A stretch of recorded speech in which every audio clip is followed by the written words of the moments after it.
नमस्कार।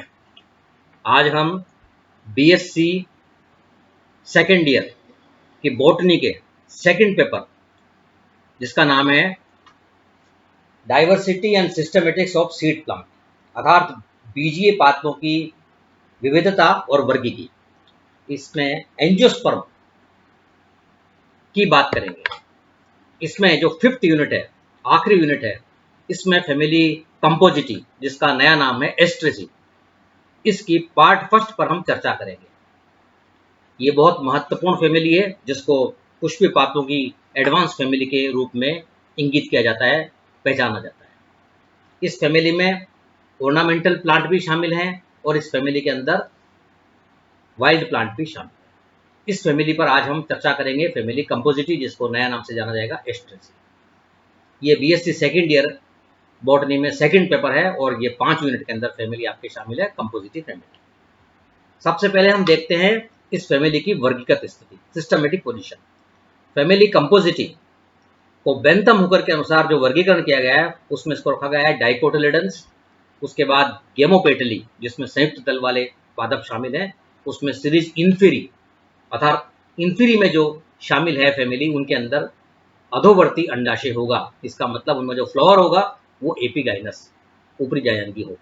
तो सीरीज में रखा गया इन्फीरी, उसके बाद ऑर्डर एस्ट्रेल्स और फैमिली एस्ट्रेस। तो ये हमने देखा बेंथम एंड हुकर का वर्गीकरण, डाइकोटिलेडन्स, गेमोपेटली, इन्फीरी, एस्ट्रेल्स और एस्ट्रेस। उसके बाद हम देखते हैं एंग्लोरपेंटल का वर्गीकरण के अनुसार इसको कहाँ देख रखा गया है, डाइकोटिलेडनी, उसमें सिम्पेटली, उसमें कैम्पेनुलेटी, देन एस्ट्रेस। तो एंगुलर फ्रंटल के वर्गीकरण में इसको इस तरह दर्शाया गया। उसके बाद हचिनसन का वर्गीकरण की बात करते हैं, इसमें डाइकोटिलेडन्स, उसमें रखा है हर्बेसी, उसमें ऑर्डर एस्ट्रेस, फैमिली एस्ट्रेसी रखा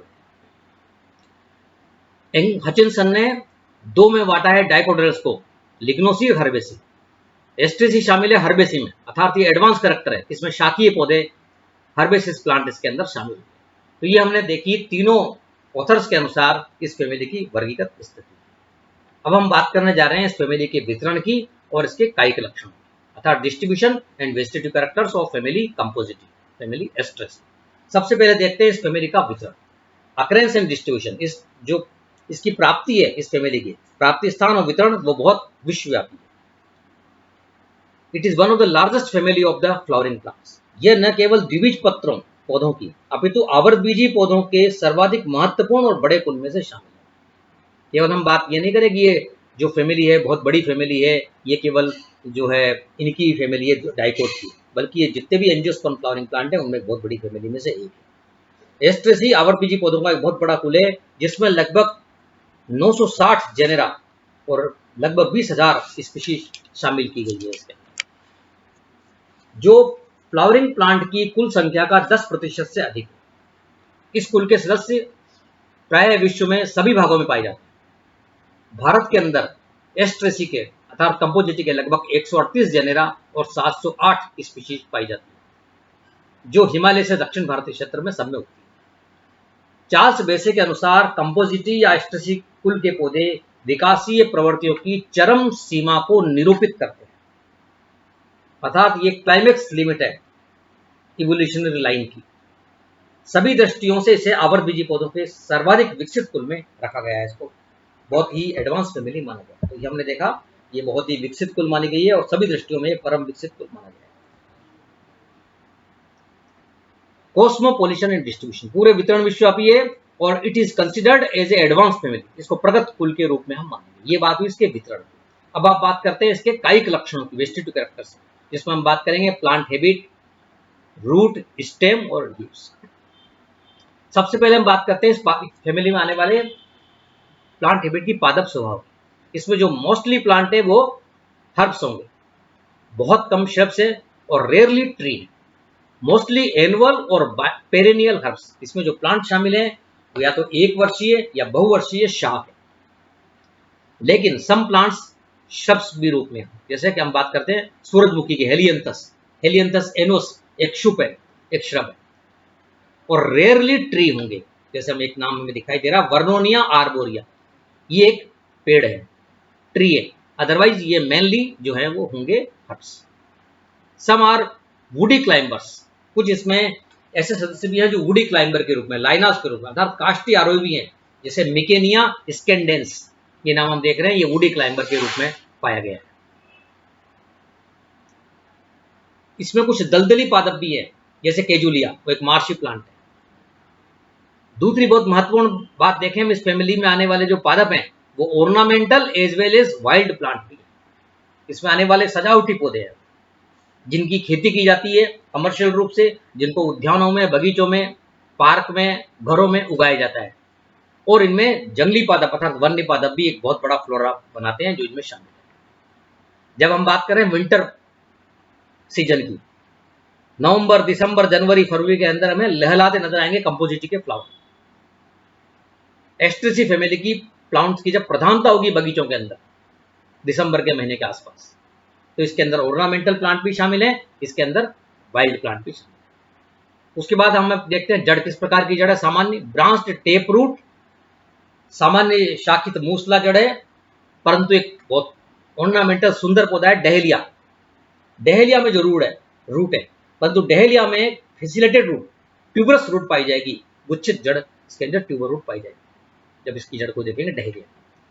उसके बाद इसका तना, स्टेम देखते हैं, यूजली ब्रांच, प्राय शाखित होगा, ठोस अर्थात सॉलिड, बेलनाकार या धारीदार रिब्ड होगा। ये जो होगा ये सॉलिड और हेरी होगा, रोमिल होगा इसके अंदर। लेकिन एक तना हमें दिखाई दे रहा है अलग से, इन हेलियंथस ट्यूबरोसस, जिसको कहते हैं हाथी चक। हाथी चक के अंदर हेलियंथस ट्यूबरोसम में किस तरह का तना हो जाएगा, तना कंद में रूपांतरित हो जाएगा।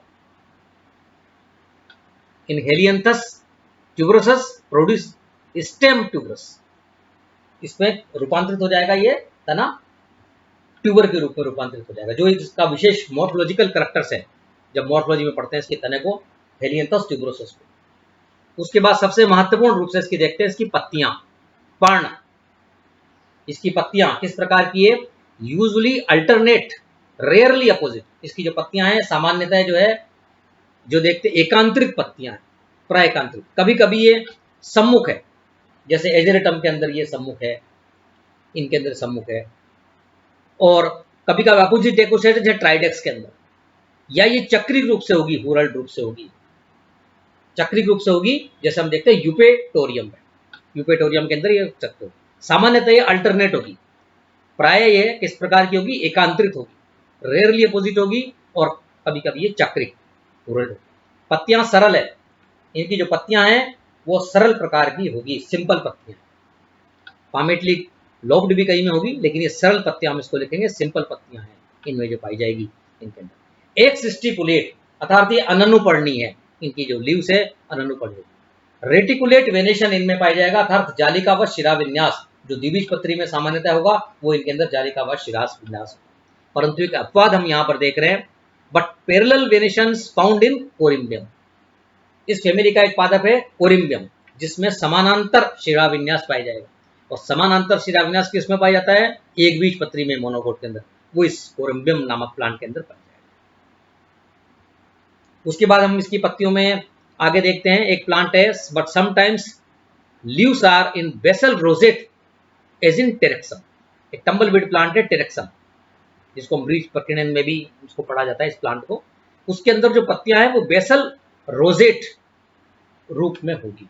तो ये हमने बात करी पत्तियों की, सामान्यतः हम ये लिखेंगे अल्टरनेट है प्राय, और सिंपल है, एक्सिस्टिपुलेट अर्थात अननुपर्णी है, और इनके अंदर जालिकावश शिरा विन्यास पाया जाता है। अपवाद स्वरूप हमने कुछ उदाहरण भी यहाँ पर।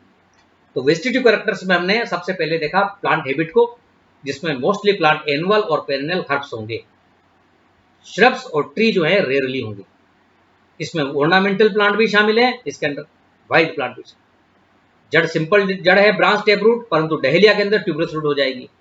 स्टेम के अंदर हमने देखा यूजली ब्रांच है, सॉलिड है, हेरी है, लेकिन हेलियंथस ट्यूबरोसस के अंदर जो है तना कंद में रूपांतरित है। और पत्तियों में हमने अभी बात करी अल्टरनेट प्रकार की पत्तियां, सामान्यतः सिंपल है, एक्सिस्टिपुलेट है, रेटिकुलेट वेनेशन यहाँ पर पाई जाती है। ये हमने बात करी इनके कायिक लक्षणों की। तो आज हमने इस कंपोजिटी के फर्स्ट पार्ट के अंदर सबसे पहले देखी इसकी systematic position Bentham and Hooker के अनुसार, एंगुलर और फ्रंटल के अनुसार और हचिंसन के अनुसार इसकी वर्गीकृत स्थिति में इसको कहाँ रखा गया है, वो हमने सबसे पहले देखा।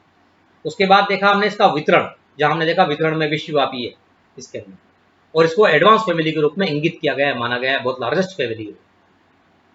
उसके बाद देखे हमने कायिक लक्षण, जिसमें पादप स्वभाव, रूट, स्टेम और लीव्स की बात, ये हमने इस चैप्टर के अंदर कंपोजिटिव पार्ट फर्स्ट के अंदर डिस्कस किया। इसके बाद हम जब अगले चैप्टर की अंदर जाएंगे तब हम इसमें सबसे इंपॉर्टेंट देखेंगे इसका इन्फ्लोरेसेंस, जो कि मुंडक प्रकार का होगा, और उसके अंदर जो बहुत महत्वपूर्ण प्रश्न है वो है types and arrangement of florets in capitulum, अर्थात कैपिटुलम में पुष्पकों का व्यवस्थाक्रम एवं प्रकार, किस प्रकार से मुंडक में पुष्पक जमे होंगे।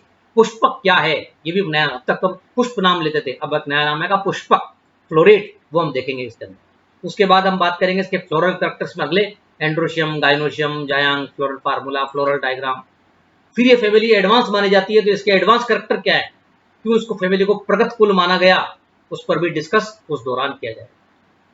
उसके बाद इस फैमिली के डिस्टिंग्विश कैरेक्टर्स, अर्थात इस फैमिली के जो विभेदक लक्षण है, जो इसके इंपॉर्टेंट कैरेक्टर्स है, उनको हम इसको चिन्हित करेंगे, उनको नोट करेंगे, उनको लिखेंगे।